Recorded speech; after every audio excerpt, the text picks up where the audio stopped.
a little bit weighty more than men, because hormones go up and down and tend to be slightly unbalanced than women at times, but that's another thing. Age can affect your weight.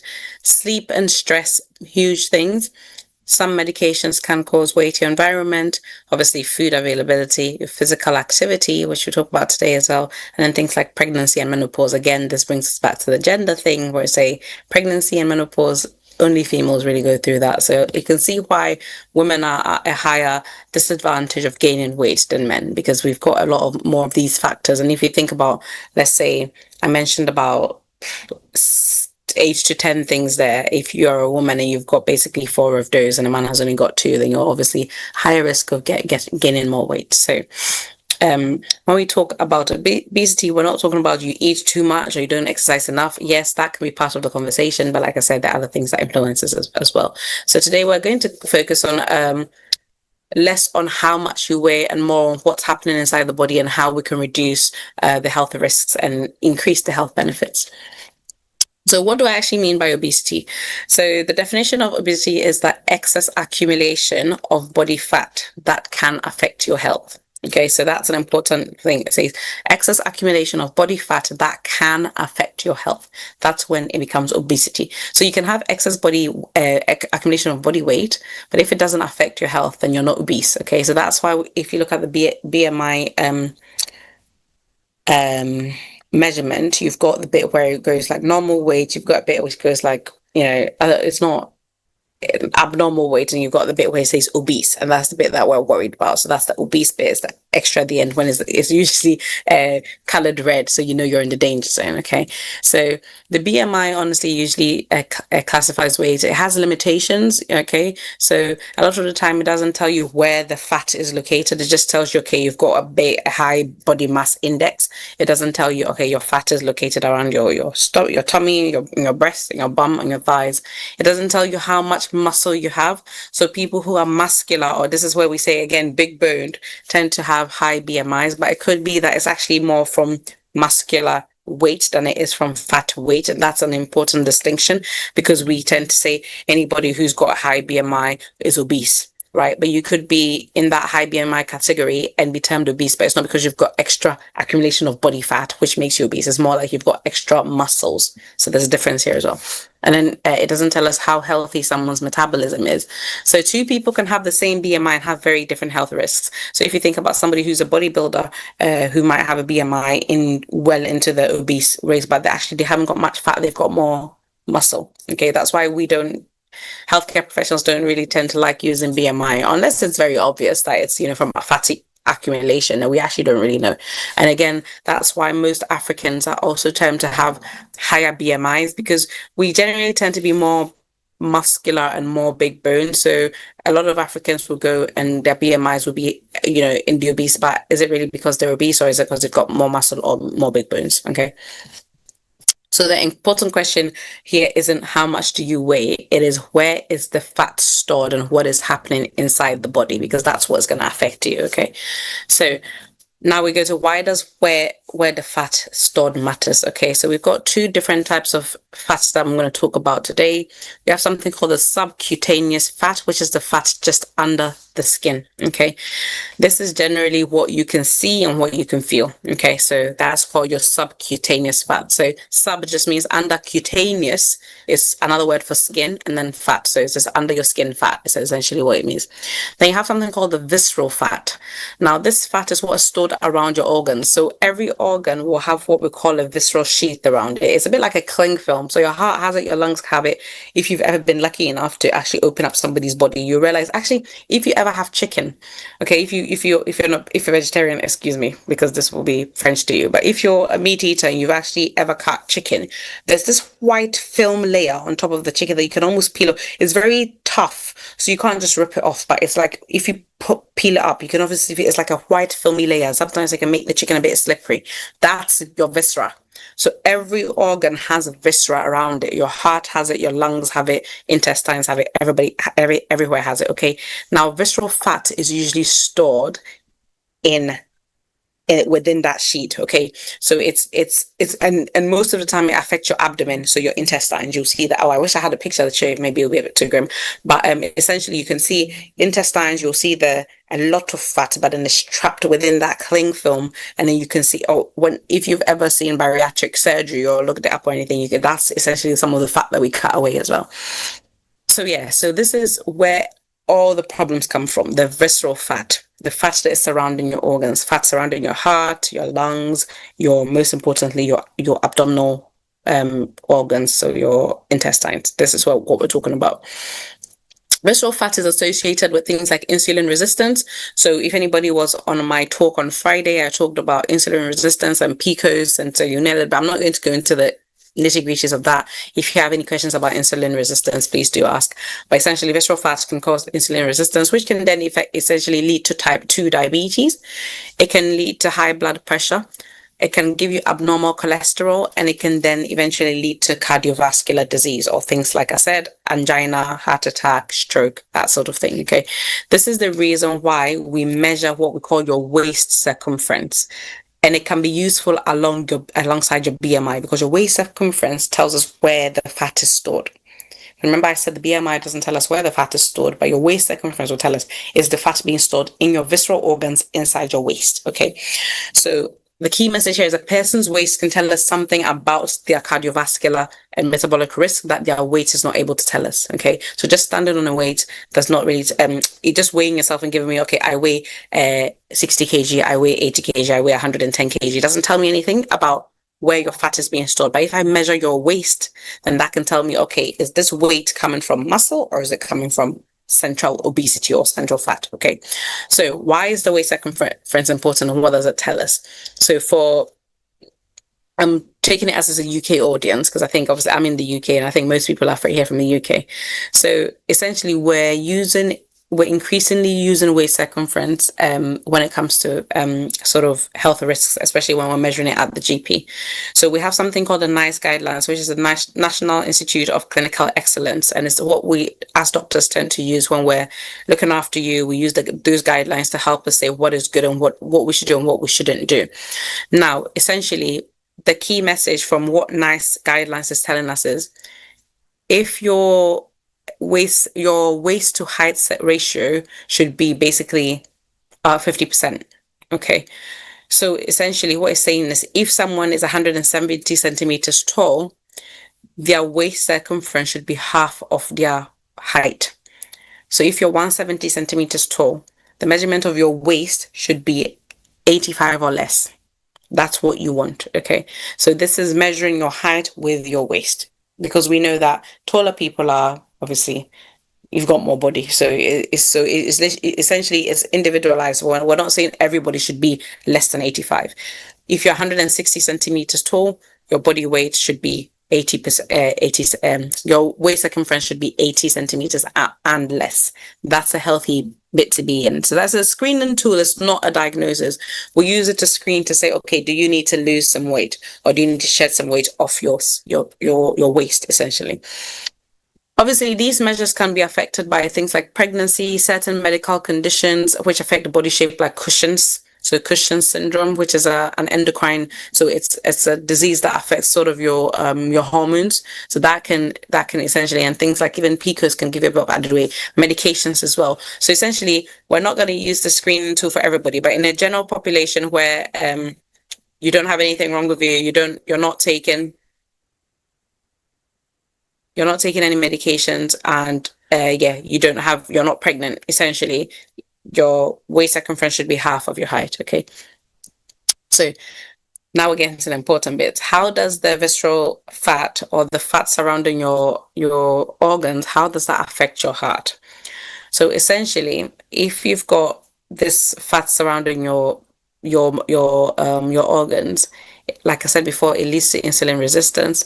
Then what happens is, you've got higher insulin resistance. Just means that your body is making insulin, but your body cannot use that insulin. And what does insulin do in the body? Insulin, basically, whenever you eat, the food that you eat gets converted into glucose. Insulin then helps your body take up the glucose into your cells, and that's how the energy for our body is. That glucose is the building blocks of our body. Okay, so if you got enough insulin, but your body cannot use insulin, what happens is you've got a lot of sugar going around your body. You've got a lot of glucose just floating around the blood. You're eating, but your body's not able to take up that insulin. So it's just hanging around the blood. Okay. So you've got high blood glucose levels. This can lead to metabolic problems, like I said, type 2 diabetes and other issues we're not going to get into. At the same time, excess visceral fat is also associated with things like inflammatory changes in the bloods. And so you can get things like damage to the blood vessels or the walls of your blood vessels, which can lead to things like blood clots forming, which can lead to conditions like stroke or having a heart attack. If a blood clot gets stuck in your heart, you have a heart attack. And essentially there's so many problems that you can end up having over time. If your blood vessels are being damaged, you can eventually also lead to things like high blood pressure, which can then lead to more clot formation. If you've got excess fat going around your body, you can have something called atherosclerosis, which is essentially fat lining the vessels of your wall, the walls of your vessels, and essentially that can also lead to things like stroke, because if the fat ends up blocking the way, you're not getting enough blood into the system. So essentially stroke, high blood pressure, heart attack, all these things. Okay, so the goal of today is I'm not saying you should be thin. That's not what I'm saying. The goal of today is to learn how we can reduce your risk of disease, learn how to reduce your risk of basically being affected by all these things that I'm talking about. Okay. So this is where things are going to get a little bit more realistic, because it's easy for me to sit here behind a computer screen and say, you need to exercise more, you need to eat healthier, you need to make home cooked meals, stop eating, fast food and all that stuff. But how busy is your household? And again, speaking to a predominantly African audience, I know that we can have very busy households where how many children do you have? How many jobs do you have? What kind of jobs do you have? Do you have long commutes where you're having to leave the house at 6 a.m. in the morning, returning home at 9 p.m. at night? So are you cooking at home, or are you having ready-made foods where you're just chucking it in an oven, that kind of thing? Do you have caring responsibilities? There's so many financial pressures. Are you working? What type of job are you doing? So essentially telling you to go to the gym every day, do this, do that, it's very individual, and that's not going to work for everybody. And I know this. I have a gym subscription, which I've not used in about 3 years now, and I was literally begging somebody to take it off me last week. So I can understand that, everybody's lives is different, and not one rule doesn't work for everybody. Okay. So instead of saying you need to do this, do that, what I'm going to say is, for example, you need to just make movement fit into your lifestyle. So for like 10 minutes of walk after dinner, if you can, okay, or 10 minutes of walk when you go. So let's say, for example, if you get the bus stop from across the road to go to work, and you leave the house at, let's say, 7 o'clock, could you say, okay, I'm just going to try and do a 10-minute walk. So I'm going to leave at 6:50 instead. I'm going to walk to 2 bus stops down the road instead of just taking it at this bus stop. And that's how I'm going to do my exercise. And that's it. Okay. Yes, you're having to leave the house a little bit earlier, but 10 minutes earlier, leaving the house 10 minutes earlier, if it's going to help you reduce some weight and shed some weight, and it's going to be effectively good for your health, I think that is a reasonable compromise. Okay.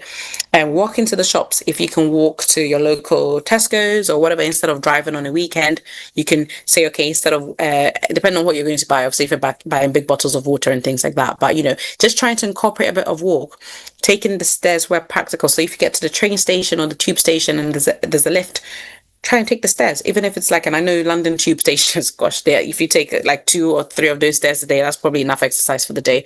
But things like that, dancing with your children, being in the kitchen, just dancing. If you've got toddlers, my toddler loves to dance. And because we love to dance as well, essentially whenever I'm in the kitchen with dad, he would just come in and he'd be like, Mom, dance, because that's where we usually dance. We dance in the kitchen. So we will literally just dance. We'll literally dance for about 5 minutes. And dancing is an exercise, okay?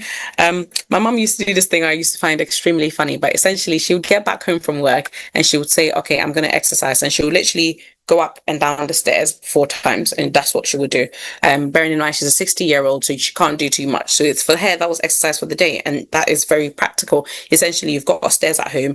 If you get home, even no matter how tired you are, even just climb the stairs about 4 times, and that's your exercise. You've done about 10 minutes of exercise then. Okay, gardening. I mean, anytime you can fit in a bit of exercise, it's worth it. You can be watching the news and literally pacing up and down your whole. So nobody's asking you to go to the gym. Nobody's saying make time to take weights and be doing all these exercises, go to an exercise class. But I'm just saying make time to have movement in your day, because that does really, really help and it makes a difference. Okay. So small amounts counts up. So if you're walking 10 minutes in the morning and then walking 10 minutes back from work, and then you get home and you're taking the stairs about 4 times, you're dancing in the kitchen and you're pacing up and down when you're watching TV, that's 5 things you're doing.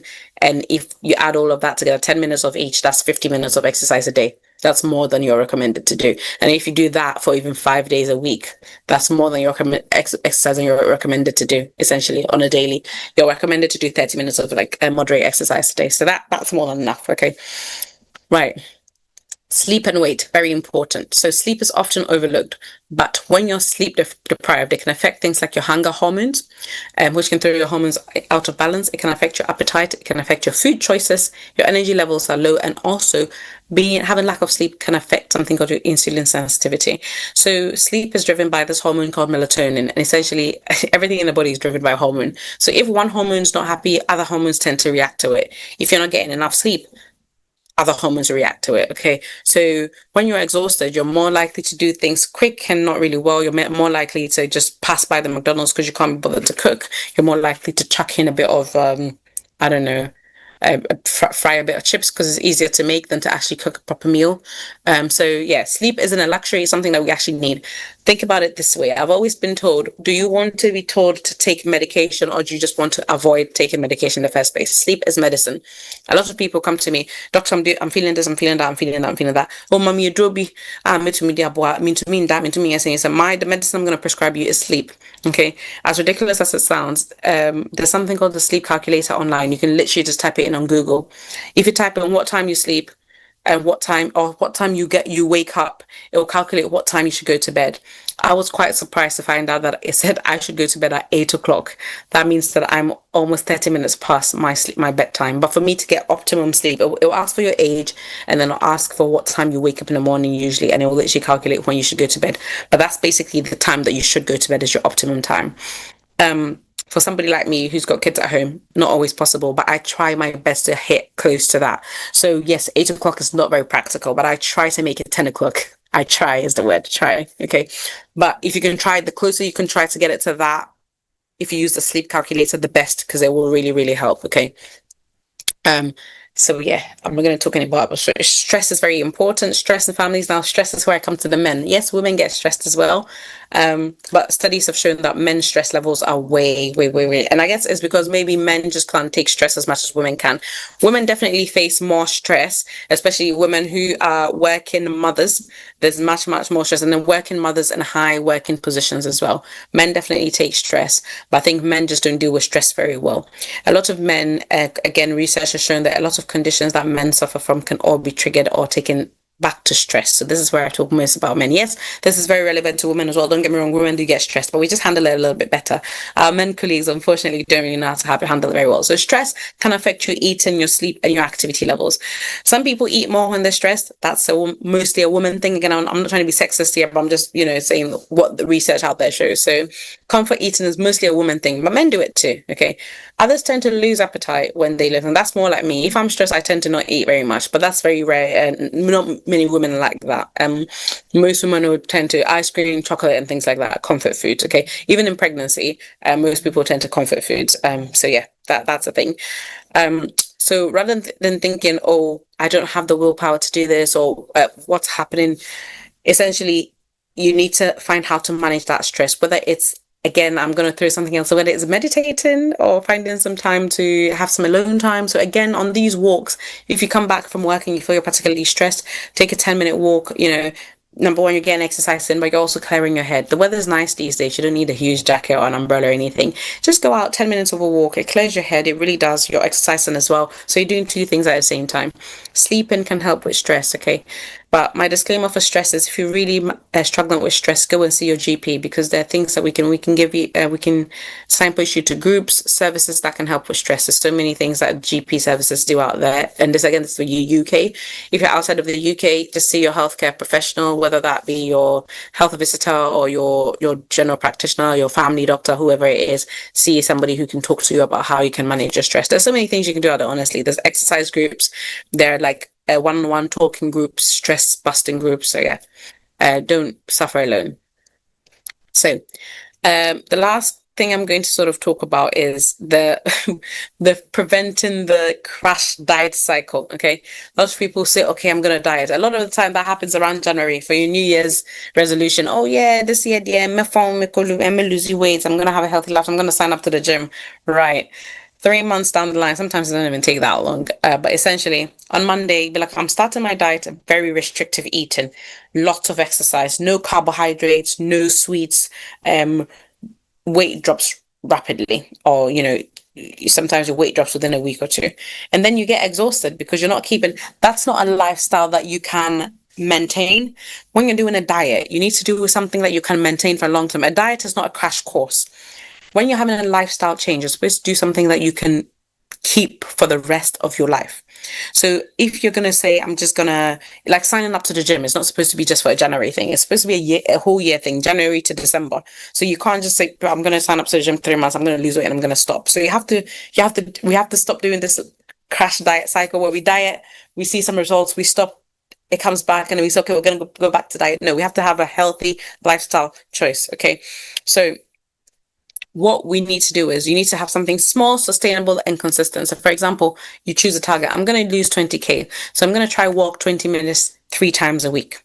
That's something that you can manage. Instead of eating fried food every day, I'm going to eat fried food only on Fridays, or on Fridays and Sundays. So I've got fish and chips on a Friday, and I've got Sunday roast on a, even so, a Sunday roast, you don't even need to have fried food. But yeah, let's just say you've got Sunday chips or something. So you can say, okay, I'm going to eat 2 chips twice a week. So you're not cutting out totally. If somebody who eats chocolate every day can say, okay, I'm going to cut down on my chocolate. I'm going to eat chocolate Mondays, Wednesdays, and Fridays. Or I'm not going to eat chocolate Monday to Friday, and I'm going to have a cheat day on Saturday and Sunday. This is something that is sustainable, instead of saying, oh, I'm not going to eat it at all for the next 3 months. And then, because when you do start eating it, the addiction comes back. You need to find something that's sustainable. Okay. So yeah, I'm not going to cook, I'm not going to deep fry my food, or I always argue with you guys. I'm not a doctor who will say don't do this, because I feel like it's not sustainable. If you like your shito, eat your shito. Don't let Dr. Mustafa tell you that you shouldn't eat your shito, but just eat it in moderation. Eat shito instead of eating shito every day. Eat shito twice a week. If you like your eggs, and I keep telling you don't eat 6 eggs a day, don't eat 6 eggs a day. That's not a good thing. Eat 1 egg a day. That's fine. Okay. So you just do something that's small and sustainable. Okay. So realistic goals to set yourself: 20 to 30 minutes walking 3 to 5 times a week.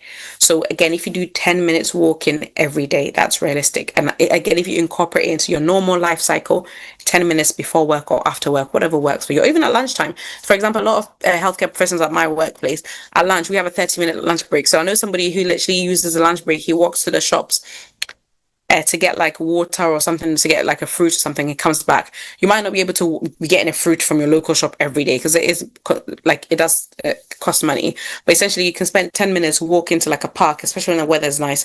Sit down in the park, have your lunch, and then 10 minutes walking back. Essentially, you can incorporate it into your life. It doesn't have to be something that is outside. Okay, add vegetables to one meal every day. So it'll be difficult if all you're eating is things like fufu and banku, because I don't know how you're adding vegetables to banku. Well, you've got okra if you're doing okra stew and that sort of thing. But essentially, I've tried things I will recommend doing, things adding fruits to breakfast if you eat breakfast. So if you're having like milk, you can have like milk and banana, or you can have a bit of yogurt with strawberries and blueberries. So things like that, adding fruit into your breakfast. 2 or 3 fruit, and then to your dinner, try and add in vegetables. If you're really, really not keen on vegetables, mixed vegetables, frozen mixed vegetables can be a good alternative to start with. They're not my favorite go-to, but they're better than nothing at all. Okay, so start having something. Reduce sugary drinks. So again, if you're drinking fizzy drinks every day, try and cut it down, and just try to drink it maybe once or twice a week. Increase your fiber intake. It helps with your gut flora and just constipation, pass and stool generally. And plan your meals rather than doing takeaways on the go. So again, if you have a very busy lifestyle, when you have a free day, try and plan what you're going to eat for the week. Try and cook ahead if you're going to do meal prep and things like that. I know it's difficult. I try to do these things. Some weeks it doesn't work, but at least if you start, you'll find out, okay, this week it didn't work because of this. That you can find out why it's not working, and then you can just make a lifestyle change. Okay. Right, we're getting to the end here. So things we need to be focusing on instead of, I've added 10 kg, we need to be focusing on things like our blood pressure, our blood glucose, our cholesterol levels, our waist circumference. You can literally just get a measuring tape and measure your waist at home. It's that simple. It's just above your belly button. Put your measuring tape just above your belly button, go around your waist, and then that's your waist circumference. And remember, it should be half of your height, okay? We should be concentrating on our fitness and activities, so try to incorporate that small activities in our daily lives. Our sleep is very important, and taking care of our mental health. All of these things are connected. So I'm going to leave you with basically my last message to say to you is that in African communities, we tend to love our foods, our celebrations. We love all these things. Food is very much part of our culture. I know this firsthand, okay? But I'm not saying don't eat Ghanaian food. That's not what I'm saying, or don't eat your local dish or whatever you love. I'm just saying that you can still enjoy your jollof, your wache, your banku fufu, all that stuff. Add a bit of vegetable if you can, where you can. Add a bit of fruit if you can and where you can. And then the exercise, sleep, very, very important. Okay. So yeah, that's all I've got to do. I've got to say today, we don't need to body shame. We don't need to have any crash diets. Remember that? We don't need to have any unrealistic goals. We need to do small, sustainable changes which fit around our lifestyle. We don't need to change to fit these things into life. These things need to fit into our already lifestyle. So be mindful of that. We don't need to think of how quickly can I lose weight? How sustainable can I lose weight is what we need to be thinking. And the goal is to live a healthier and longer lifestyle. So I'm going to leave it there, and I'll take any questions if anybody has anything. Thank you. Thank you, Dr. Akos. Okay. Right. Thank you. I think I've got some few questions here, and if you are on the call, me. Thank you. And if you're on the call and you also have questions, you can raise your hands and Dr. Akos will pick all your questions. My first question is, how do we make heart-healthy meals with African foods? How do we make heart-healthy meals with our African foods? Rice, fufu, banku, yam, plantain, without eliminating culture or enjoyment? Yeah, very, very important. And this is what I was saying before, that it's very difficult to say, oh, go and put a bit of spinach on your fufu, because that's just, but I think in terms of things like rice is very easy. With rice, you can add salad. And when I say salad, I don't mean things like the Ghana salad, because that's not healthy at all. Okay.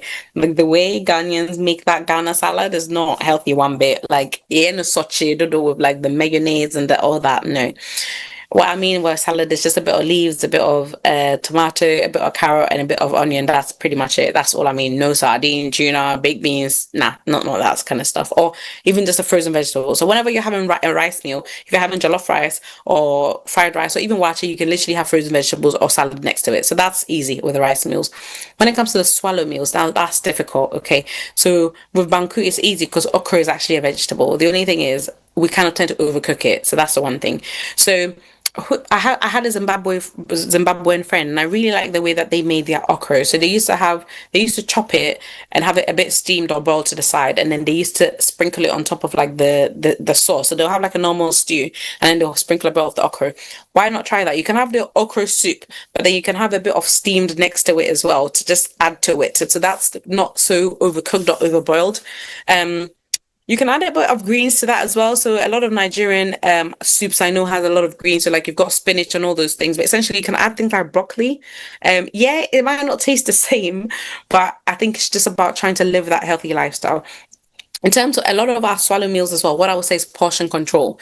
So with the swallow meals, we tend to have a big bowl of banku, very little sauce, or even fufu, like big bowl of fufu, very little soup. So these are the things we need to portion control and just trying to incorporate some of the fruits and vegetables. Or nobody's saying you should change it at all. When it comes to rice and like bayre and kontomire is very good. So because that's obviously spinach or whatever leaf you're using, that's a very, very good alternative to use. And you can have a bit of other greens on the side. So I know people who cook spinach with things like kale, actual spinach and other types of bitter leaves. You can even use things like rocket leaves and stuff. So essentially in a spinach stew, in kontomire stew, you can have like 5 different leaves in there. Again, the key is not to overboil the leaves. So that will be the main thing. But yeah, no, there's several ways you can do it. Okay. Another one also here. Okay, cool. Can you explain blood pressure and cholesterol numbers in simple terms? What range should we watch, and when is it urgent to see a GP? Cholesterol, I'll have to look that up for you because I don't have that off the top of my head. Blood pressure is difficult because okay, I can give you the normal blood pressure range, which is 120/60. That's what it should be. Okay. So essentially your blood pressure should be nothing above that. But that's very easy for me to say as a young person. The older you get, we know that those tend to change. If you've got any other medical conditions, so if you've already got high blood pressure, then your target range changes. If you've got diabetes, your target range changes. If you've had a stroke before, sometimes your medication target range changes. So again, this is why I don't like saying, okay, this is what it should be, okay, because it's it's 120 to 150/60 to 100. That's what it should be, within that range. But essentially, depending on your personal circumstances, this might be acceptable, this might not be acceptable. So if there's nothing wrong, everything is fine, you've got nothing wrong with you, then that you should really be aiming for something like 120/60. That's what I would say in terms of blood pressure. In terms of cholesterol, now again with cholesterol, I don't think you need to worry about the range, because what happens is you're not going to wake up and just check your cholesterol and be like, oh, my cholesterol is high. You're going to go to your GP or your doctor. Your doctor's going to check your cholesterol, and then numbers are going to go back to your doctor. So essentially, you don't really need to know what that range is. Your doctor will tell you what that range needs to be. Again, for people on medication, you'll have different ranges. So there are some people who are on things like cholesterol lowering medication like statins. So simvastatin, atorvastatin, any statin. If you're on any of those medications, you will have a target range set by your GP or your doctor. In a normal person, there is a range which I'm trying to find. But again, like I said, you don't need to know that range because you will never need to know that range. So I don't think it's important for you to know those numbers. But yeah, that's pretty. When I find it, I'll let you know. But I can't seem to. I'm looking on the NHS website and it's saying total cholesterol below 5 millimoles. But again, this might sound like French to you. Maybe you just want to know, but essentially non-HDL, which is non-high density level cholesterol, which is your bad cholesterol, should be below 4, and your HDL, which is your good cholesterol, should be above 1. So above 1 for men and 1.2 for women. Again, I don't think you need to know these ranges. It's not going to make a difference to your daily life. Blood pressure can make, because if you've got a blood pressure machine at home, you can check it yourself, but you're never going to check your cholesterol yourself without having a healthcare professional. So I don't really think that's it's necessary to know that. Okay. Sorry. I remember one time I went to my GP for MOT, and the nurse she warned me about my weight. And I started and walk gym or something. But I want to find out how can someone tell if fat gain is putting them at high cardiovascular risk, even when they feel fine or okay? Yeah. So this is what I talked about, the waist circumference. Because remember I said, if you have subcutaneous fat, which is the fat that we usually tend to see, so under the skin, that's not really something that we tend to be too worried about, okay? It's the fat around your organs that we're worried about. And the fat around your organs, they tend to be in your abdominal organs, so usually around your tummy. So if you take a measurement of your waist and it is higher than half of your height, then it's something to be concerned about. Like I said, usually when you're accumulating fat, you don't tend to get symptoms. So, until it's really bad, like if you're getting out of breath, walking up the stairs and things like that, then it's probably going to that level where it's pretty bad. But aside from looking in the mirror and maybe seeing a bit of fat gain or putting on a trousers and not feeling like it fits anymore, you're not really able to tell. So yeah, the only way you know that fat is affecting your organs is if you've got that large waist circumference. So just take a measurement of your weight. If it's higher than 50% of your height, then you need to be doing something about that, because that essentially means that you've got too much fat around your organs. Okay, so that's the important thing. Okay. My last question, since we'll be in Busa question in there. Me Busa we not feel Jai will be no so Busa. Okay, so we are talking about fat or obesity and heart health. So my last question will be, what is your real life plan for the next, let's say, 1 month or the next 30 days for reducing heart rates? And what should our viewers do each day or for every 7 days for the next 30 days? What should they do? So this is where I'll say it's really difficult to say because everybody has an individual life plan. But I would say, if I'm going to generalize it, try, if you're not already doing it. If you're already doing it, just keep maintain, do what you're doing. Okay, great stuff. If you haven't got any sort of exercise routine in your life or any sort of activity, so try doing at least 50 minutes of exercise a week. So whether that's a 10-minute walk a day or if it's like a 20 to 30-minute walk, 2 to 3 days. So try doing at least, I would say, 15 minutes of exercise a week. And depending on like your age, your medical conditions as well. So if you're older, you've got arthritis in your bones and things, then obviously your walk would be a little bit slower. If you're a little bit younger, a little bit stronger, then I'll say make it a bit more of like a targeted, more like medium strength walk. So a little bit more aggressive. Try going up and down the stairs at least 5 times a day, if you're able to, and try incorporating for the next 30 days. Every food you eat, you should have your plate portion should be half of the plate should really be vegetables, a quarter of the plate should be carbohydrates, and a quarter of the plate should be proteins. That's what you should be eating. Like, okay, more vegetables, less carbs, less protein. So if you're having a fufu, you should have a quarter fufu, and then you should have maybe half of the soup, because our soup is what has the vegetables, like you've got your garden eggs and your tomatoes and things, so that's got a bit of vegetables in it, and then you should have a quarter of your protein. So that's how we should be. So increase vegetable fruit intake, increase activity levels, and measure your waist circumference. That's what we should be doing. Okay, but you go ahead and pick others who are. Yeah, so I think Auntie Liz has got a hand up. Hello. Good evening, Bushinafor. Dr. Chris Matthew. I hope so, Dr. Abnahoye. Oh, yeah. Papa. Nana Kwame Nakami, baby, but I was going to ask something. You know, when people are trying to diet, they think carbohydrates should be number one out. But then we need carbohydrate for energy. So moderation is key. Yes. Na Nana Kwame can't be being so Nakami said. Ukoye kuma mema bebre funo, they call it beer belly or something. Yeah. Does it mean they are all ill? Ali is Sikafro. Sikafro, that's it. If I'm judging based on what I'm saying today, then yes. So the pot belly or the rich uncle belly or rich dad bod, whatever whatever they call it, yes, because that's too much abdominal fat.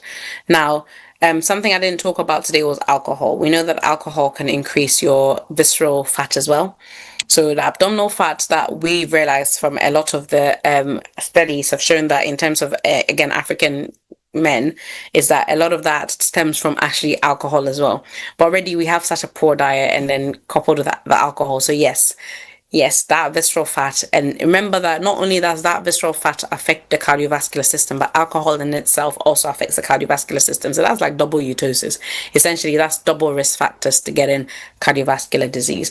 And that is why, like I said, black men tend to be at higher risk of developing these things, and black men tend to be at higher risk of dying earlier, because we don't tend to, number one, we don't tend to look after our health. We don't even like going to the doctors, but then we have such poor lifestyle choices as well, and some lifestyle decisions in terms of our diet and reduced exercise, more alcohol, more fatty foods. Yeah, so these are some of the things we need to consider.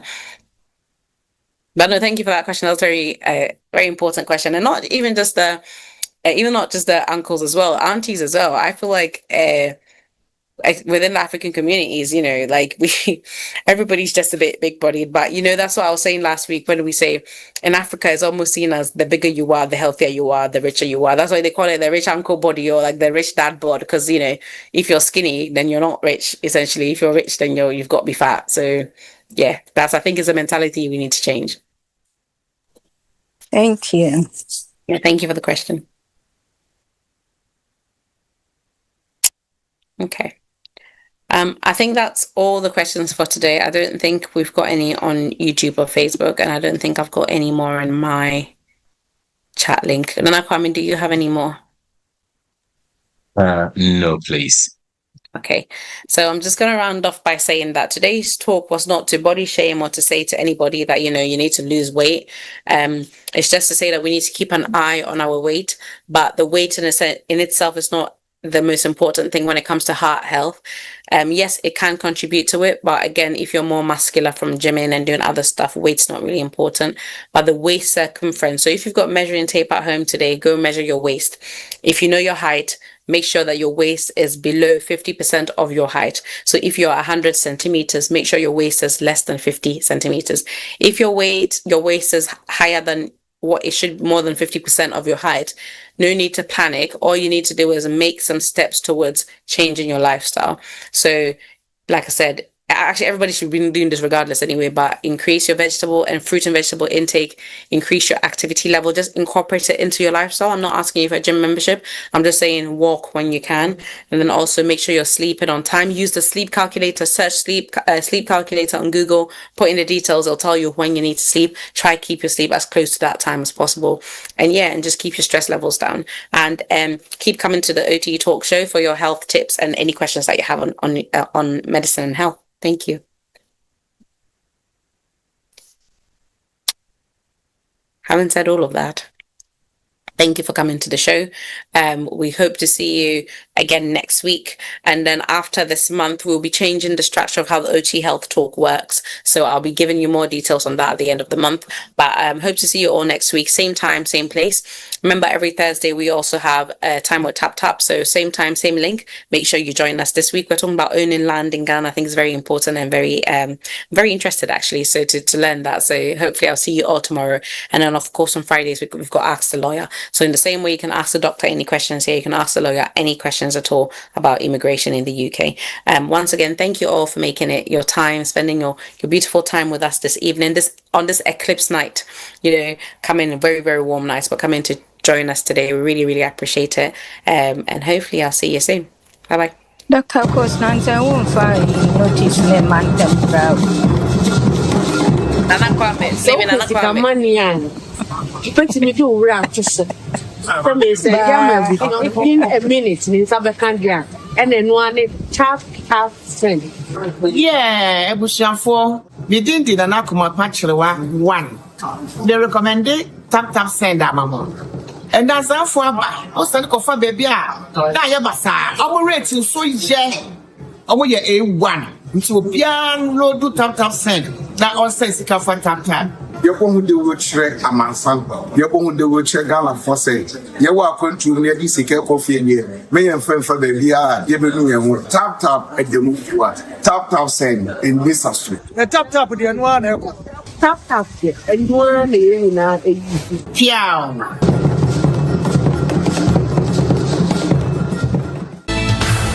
Hello, this is Lawyer Wisdom of Wise-Smart Solicitors.